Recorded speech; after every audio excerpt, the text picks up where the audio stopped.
Arestado ang isang lalaki matapos inireklamo siya sa pagkakalat umano ng mga sensitibong video at litrato nila ng kanyang dating kasintahan. Nakatutok si June Veneracion. Nagulat at di na nakapalag ang suspect nang hawakan siya ng mga pulis habang kausap ang dati niyang live-in partner. Entrapment operation ito ng PNP-ACG o Anti-Cybercrime Group laban sa suspect na nagpakalat daw ng mga sensitibong video at litrato nila ng kanyang ex-girlfriend. Naaresto siya kahapon matapos magsumbong ang biktimang si Clarice noong araw ding yon. Ngayon, happy ako kasi yung kinatatakutan ko na gawin, nagawa ko. Kasi para lang hindi naman sa akin to eh.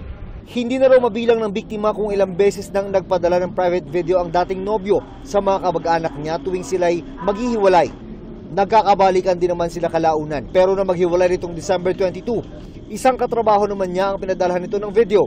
Dito na siya nagdesisyon na lumapit sa ACG. Buti sana kung pictures lang nawala yung mukha ko. Pati video eh. At buti kami kung isa lang. Ang dami. Sobrang pag-aapak na ginawa niya eh. Pagkababae ko sobrang ubos na. 4 na reklamo ang isinampa laban sa suspect, kabilang ang paglabag sa Anti-Photo and Video Voyeurism Act at grave coercion. Ginamitan pa yan ng ICT, so 1 degree ang higher na naman ang penalty niya. So kung 6 to 12 years ang penalty niya, magiging 12 to 20 years yan pag nasintensya siya ng korte. Sinubukan namin kunin ang panig ng suspect pero tumanggi siya. Gagawin sana namin ng report yung entrapment operation.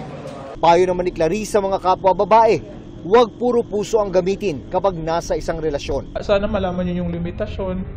Sana malaman niyo yung worth niyo bilang isang babae. Para sa GMA Integrated News, June Veneracion, Nakatutok, 24 Oras.